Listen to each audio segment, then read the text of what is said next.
Hello, Westminster. My name's Boyd Taylor, and I'm here to talk about the Residents Association's new venture, the Westminster Writers Journal, and visit with one of the contributors. The Writers Journal is a platform for creative expression, poetry, nonfiction, memoirs, or fiction by Westminster residents. The inaugural edition is now on sale at the Little Store. 33 residents have contributed to the inaugural edition, and my guest today is one of them, Camille Miller. Hello, Camille. How are you? I'm good, Boyd. Thank you for doing this. It's my pleasure. I'm getting to talk to some really interesting people. Of course, it's not that we're strangers here, but it's fun to have these conversations. How are Yes, you it and is. Bill managing during these strange times? Well, Bill is, I think, enjoying it and managing a lot better than me, because he is a lot better than I'm managing it, because he's more an introvert and I'm more of an extrovert. And so, for me, I'm missing all the getting out and having meetings and visiting with people and doing lunches and dinners and things like that. So I've had to miss a couple of board meetings that they're just not as much fun with Zoom, I don't think. But overall, we're coping, and we are enjoying having a lot more time together. Bill says one of his advantages is I'm not going anywhere, so he gets more time with me. And so we have really enjoyed that, the time together. Miss our grandbaby, so our daughter and son-in-law of FaceTiming with us a couple of times a day, and sometimes That's good. So get to check videos. Check the grandson every day. Absolutely. Well, I think we're lucky to be here. Kitty and I feel that we are, and we have to be somewhere during this pandemic, and this is probably the best place that we could have chosen. I agree. We have a really great staff here, and they're so good about everything they do, so cheerful and so conscientious. So I think we're really fortunate with the staff. I can't even imagine if we were living in our home and something broke or whatever, the real problem with trying to get something fixed in these COVID-19 times. So yeah, that and the food service is just fabulous. I'd hate to have to go into the grocery store and social distancing while I was shopping for groceries. That just sounds really hard. Well, and for us, it's dangerous. So sure. And the little store, the expansion of the items in the little store has been very timely. So we don't have to leave campus. We can get our bacon at the little store. That's right. That's right. So how long have you been here at Westminster? Well, Bill and I are going on 2.5 years. It'll be 3 years in November. Yeah. And I believe you all plan on moving to the Carlisle. We do. We're on the inaugural group or whatever to move into the Carlisle, and we're looking very, very forward to that. Have you made your selections of all the things you have to select? Not yet. They were setting up the ability for you to go in and look at options on the TV screen, and I think they've had to put that on hold now, and I was really looking forward to that. I don't have a good design ability in my head or to imagine, and so being able to see swapping in and out different things on the video screen would be just fabulous for us. Yeah, that's a great use of technology. I remember having to sit through with Kitty while they turned through samples and samples and samples. I kind of, it wasn't my favorite thing to do. So So you grew up in Angleton. What was that like? Well, I really love that small town atmosphere. Um, and you know, it had its pros and cons, but mainly they were pros. Everybody in town knew you. They knew who your mother and daddy were, and so you couldn't do much mischief without everybody in town knowing. Um, Sometime when there's more time, I can tell. Well, let me just tell it right now. I got a quick story I can tell. I had the Dow Chemical Scholarship in the summertime, and they brought in, um, you know, kids that graduated with high honors in schools from around the United States. And it was this young man, I think he was from Michigan, that wanted to date me in the summertime while we were doing an internship at Dow. And so he picked me up for our first date, and we had to go out of town to get an indoor theater. And so we did, and we came back, and we honestly did run out of gas. I mean, it was it was not a tale. And so, and of course, we didn't have cell phones or anything else. We were in the country. It was foggy, and so I was driving and he steering, and he was pushing, and we come pushing into the edge of town, and all of a sudden sirens go off, and um, 5 different vehicles from every direction descended upon us. You had the chief of police, you had the sheriff's department, you had the fire department, and the first one on the scene was the chief fire department guy, the head of the fire department. He came over to me and he looks around and he says, "Anna Camille, are you okay?" And I said, "Yes, sir." And he said, "Well, you just stay right there." So he goes around to the back of the car where the young man is. And I heard him say in a very stern voice, "Young man." He walked away with him, and I have no idea what he said to him. But I guess they helped the guy get gas, because they, quote, rescued me, took me to my daddy. And that young man, even at the plant, he stayed way clear of me. Why? I never saw him again. I never got the rest of the story. The fear of God was put into him. Absolutely. So this Dow scholarship was a big help to you, I'm sure.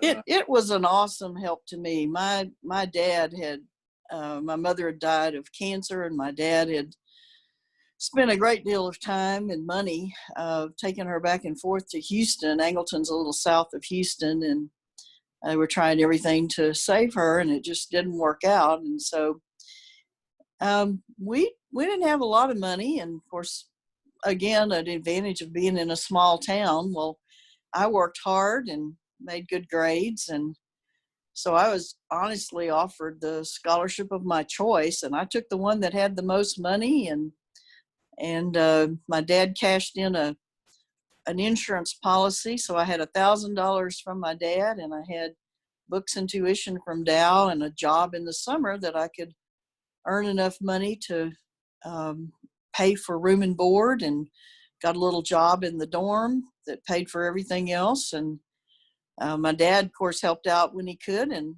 it wasn't easy in those days, but I would not give anything for that experience. I think having to make it on your own really builds some character. And you went straight through to a master's degree, right?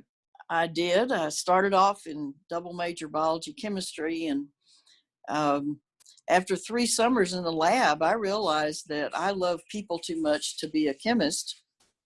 And even though I was being given my own area of chemistry, I was being trained to be the 3rd Azertine chemist in the world, which would have been a fabulous launch. I can't say anything but positive about Dow. But as I realized that this meant I was going to be tied to the lab, and sometimes you have to babysit those experiments 24/7 for weeks at a time. Right. And it just wasn't what I wanted to do. So I changed majors my senior year, was able to find employment in the governor's office working for Governor Smith, and worked my way through the last year, and then got scholarships and all for my 2 years to go into a master's in social work, which focused on policy. And I love the whole policy arena. And how did Dow feel when you said, I don't want to be a chemist? Well, that was the other thing that was very nice about them. They did not give me any kind of a hassle. They did not continue my scholarship and my job, but they wished me well, and they, commended me for being from a small town and taking on the quote big University of Texas, which that was just kind of an enigma to most people in my little community down there, that it was just too big a school for upstanding kids to go to. But that was my dream. The kids in your high school class go to college? A&M, Stephen F. Austin, Yeah. What used to be, it's now Texas State, and a number of people went to junior college and then would transfer into something else. But yeah. Well, that's typical of small Texas towns, I think. So you met some interesting. You went straight into public service from UT with your master's in social work and emphasis on policy. You said you worked for Governor Smith initially. I did, and Governor Smith was really, two people in my life contributed to my interest in public policy. My dad's best friend, 2 doors down, that I babysit for his grandchildren, he and his wife's grandchildren, for some extra money, was a county judge in Brazoria County for 35, 38 years. And they kind of treated me like his wife had been one of my mother's best friends, my mother that died. And so they were kind of always looking out for me. But he had this fabulous library, and I would clean house for them and babysit, and he would call me over once in a while and give me a book I should read, like The New Republic. Uh-huh. And and then he would talk to me about it. And so he kind of got me interested in public service. And of course, I got to, at an early age, go work on his campaign in Brazoria County, putting signs out. Mm-hmm. And then Preston Smith, though, he was very staff oriented. He would celebrate every holiday that there was any excuse to celebrate a holiday on, and would provide a meal and invite us to bring friends or family or whatever. And he would then sit down at a table, and I called it hold court, because he would just sit there, and anybody that wanted to come up and ask questions or whatever, he would answer. And so I would get a chair kind of close to him, but would move back from the table, and I would just listen to all the questions and the answers. And the ability to do public service was, he just inspired me. And I got to be a travel aide. And along with, I usually had 3 or 4 travel aides. And so I got to go with him on speeches and learn a lot about speech giving. As a matter of fact, he was not the most exciting speech maker, but the thing he taught me is, there is a time to stop. And yeah. And so that I learned a lot from him, and was really inspired by his leadership in Texas. What were some of the other people that you worked for? Well, when I got finished with my master's, I was solicited by the Governor's Committee on Aging, and I went into that job having a really strong background in computers, and I'd taken every computer course they had at UT at that time, which honestly is not a lot. But I was really interested in evaluation, and so I got to spend some time doing a plan for the state so that we could qualify for a grant from the federal government. I don't know if anybody remembers Congressman Pepper, but Claude Pepper used to be a major advocate for all of the programs for older Americans, and he had been able to pass the Older Americans Act. And so, a senator from Florida? Yes, he was the senator from Florida. No, I remember. And so, you remember him? I do.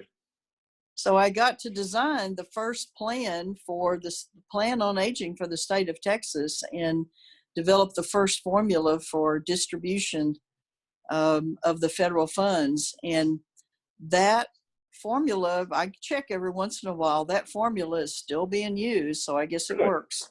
Yeah, I guess so. I guess so.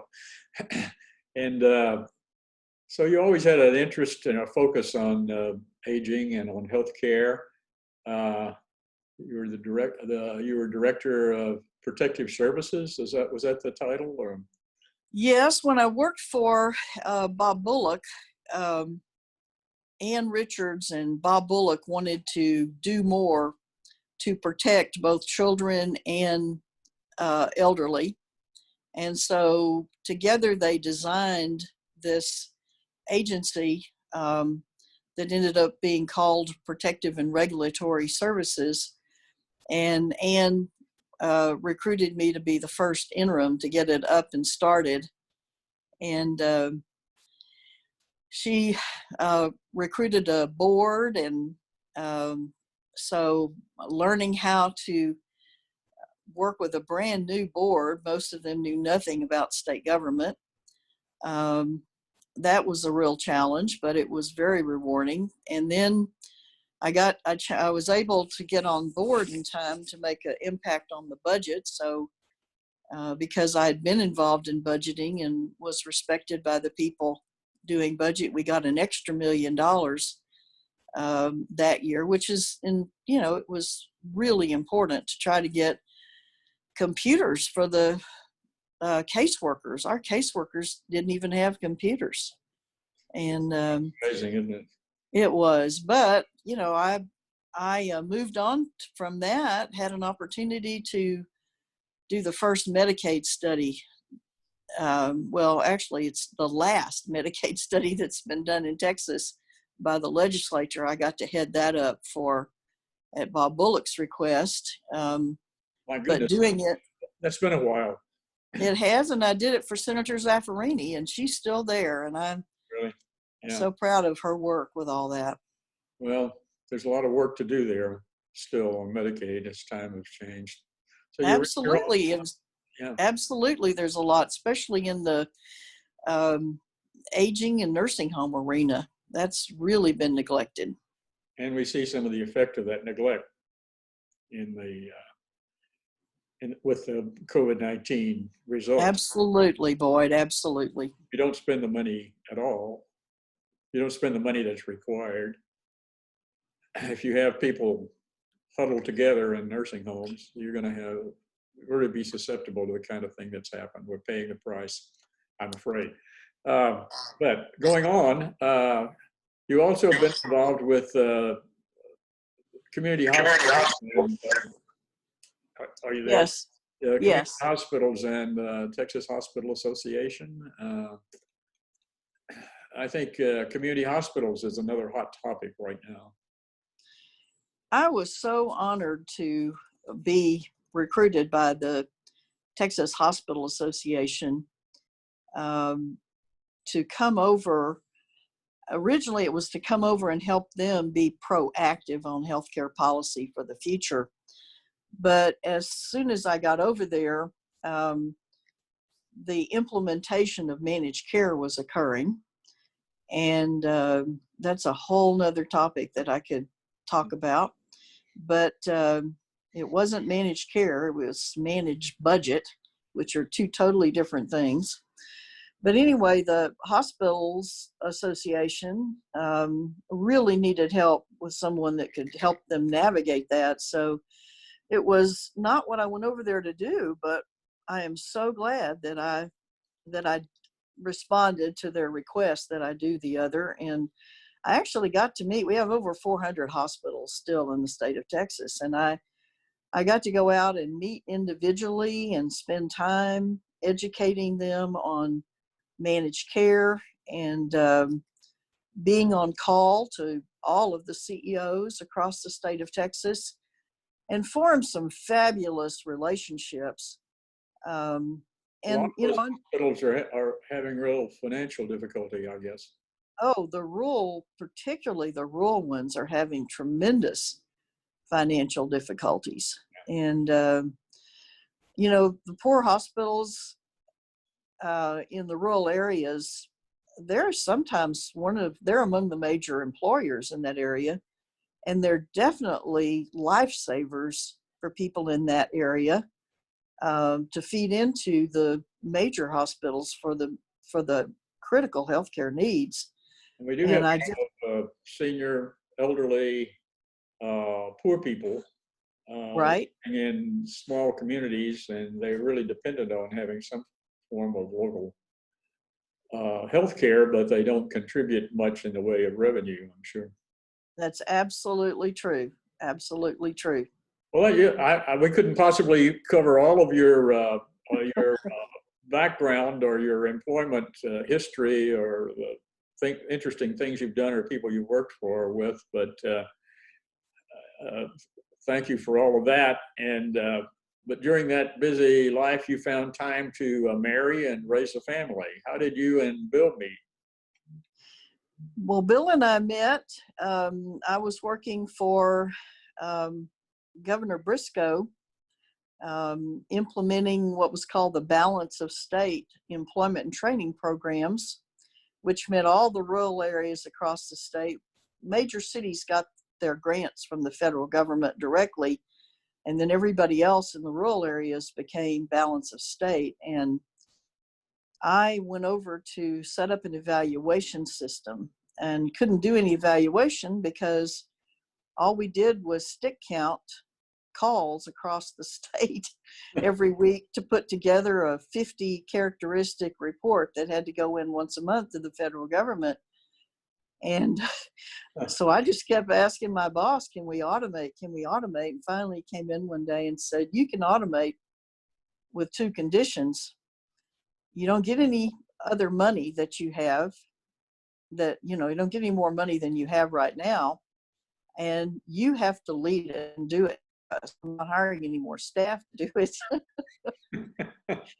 So Bill was my white knight.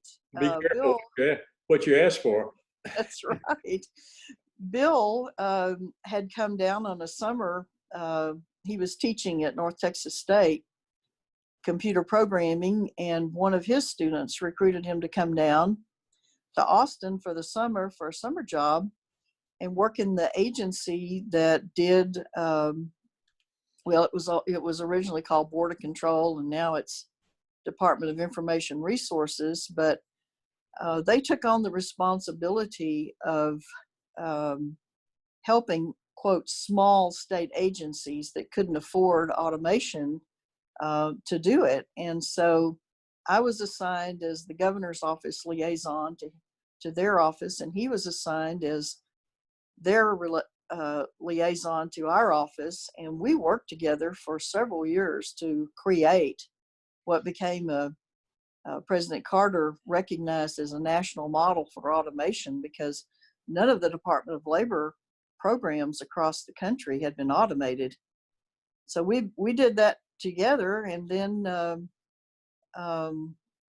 when Governor Clements came in, I left and went out on my own and had a very successful consulting business, private for practice, woman-owned business, and helping Department of Labor programs across the whole country assess when people were ready and then give them a report with some recommendations on where to start. And I made most of my IRA money during that period of time, and I was smart enough to invest it. So, But so you and Bill stayed in contact during that period, huh?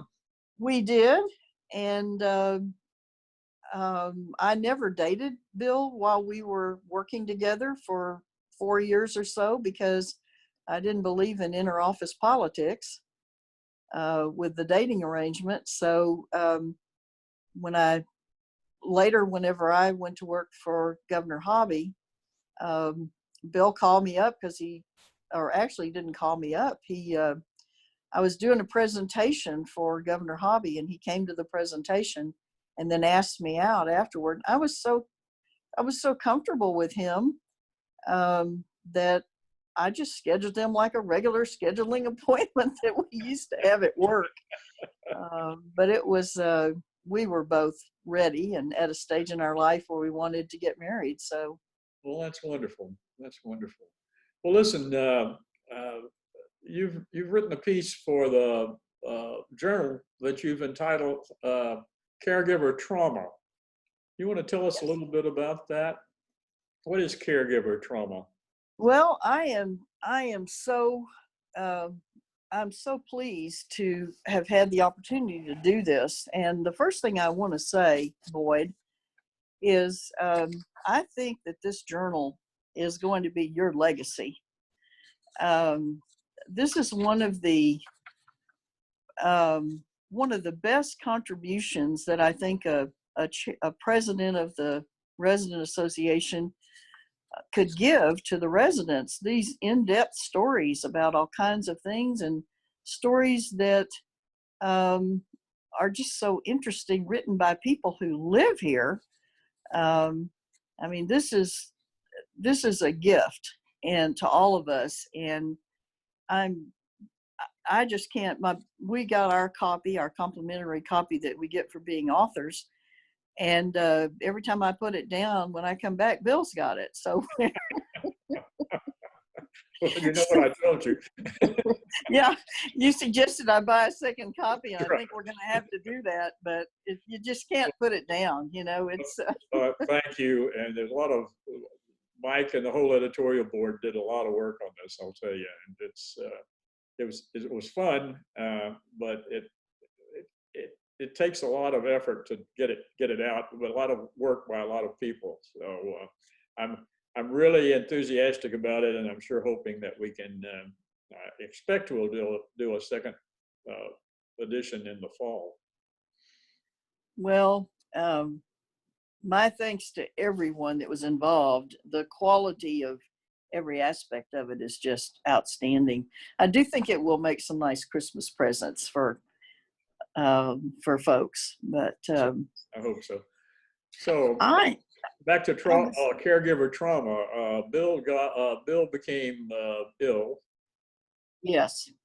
And you became the caretaker, the caregiver. Yes. And I really, the greatest joy in my life is to get to do things that help people. And so I decided to write this article because as I traversed through the caregiver role, it became obvious to me that most people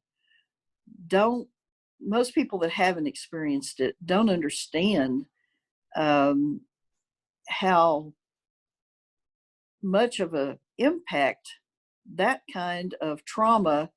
It's not a blow to the head or anything like that trauma that you think of, but it's a different kind of trauma that is mental and really can take its toll. You compared it to PTSD in a way. Absolutely. It's very much like that. Um, and the the exciting thing for me, the rewarding thing for me about it is Bill and I helped recruit a couple that we have traveled the world with to move over here, and actually they just got in. Um, Actually, he came first, and he got in last week. And I am watching her struggle with the very things I describe in this article. And so, but she's, she is a strong woman. She is determined to get through it. She's had to take over all the same kind of things that I had to take over that our husbands had been doing. And it's just something that more people need to be aware of. And the other side of it is that there's hope, because those of you that read this that know me probably wouldn't know that I experienced some of those symptoms when we moved in. I mean, I was at the top of my career with the organization I had created, um, and got to pick my own board and staff, and just really enjoying the work and loving the outcomes, and had about at least 5 more years before I was willing to retire or planning to retire. And boy, that came to a screeching halt when Bill's healthcare just deteriorated extremely rapidly. And so, having worked for elected officials for most of my career, um, I learned that you have to be succinct if you want people to read things, and you have to not use a lot of glossy terms or whatever, because you don't want to have to be explaining what you mean. You want to be just talking about things that people can really relate to. So I took great care to try to get this story down to 1 page. And you can't imagine the delight of seeing that it was exactly 1 page.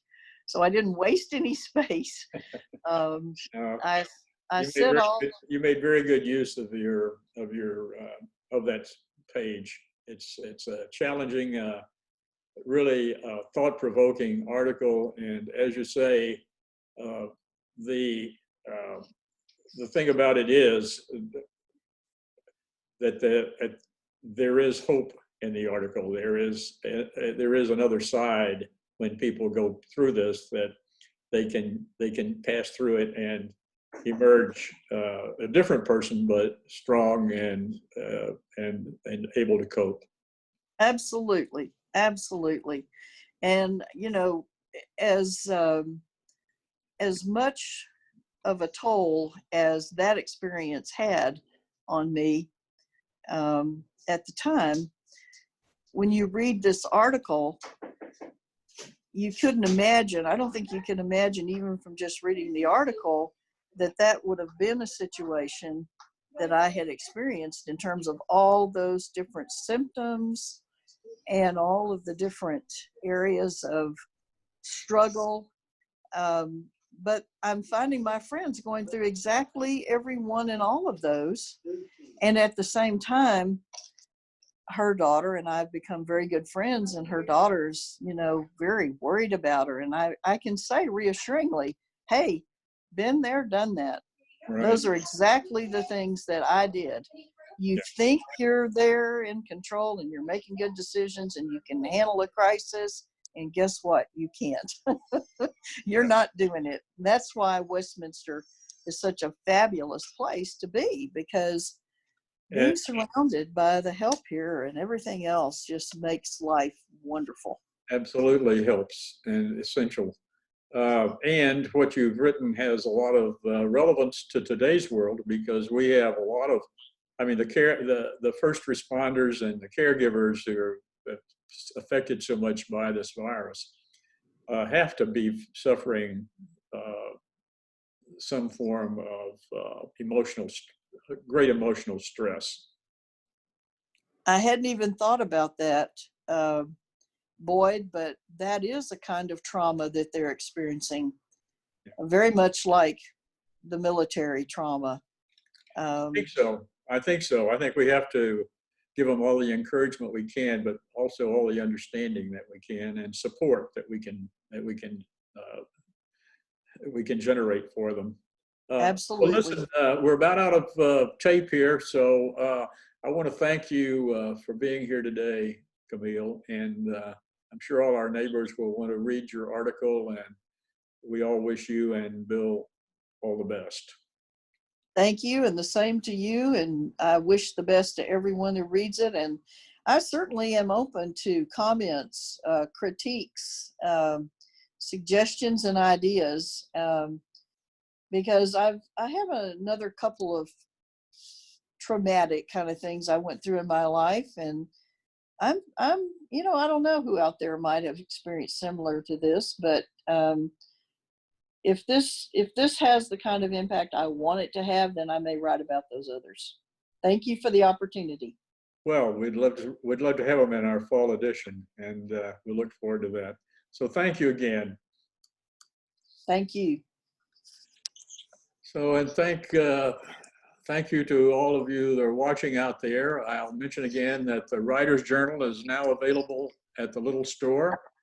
$15 for the regular edition, $17.50 for the large print edition. You can use your fob and put your purchase on your Westminster account. If you prefer to buy with a check, you can call Mike Roach or Lori Humphreys, and they will take care of you. Both of those editions and the ebook version are also available on Amazon. And finally, I want to say that our ability to put out a fall edition depends on the sales of this one. So we encourage you to buy one, buy several. They make great gifts. You'll be glad you did. So this is Boyd Taylor saying thanks again to Camille Miller for being here today, and thanks to all of you Westminster residents for tuning in. We'll see you soon. Stay safe.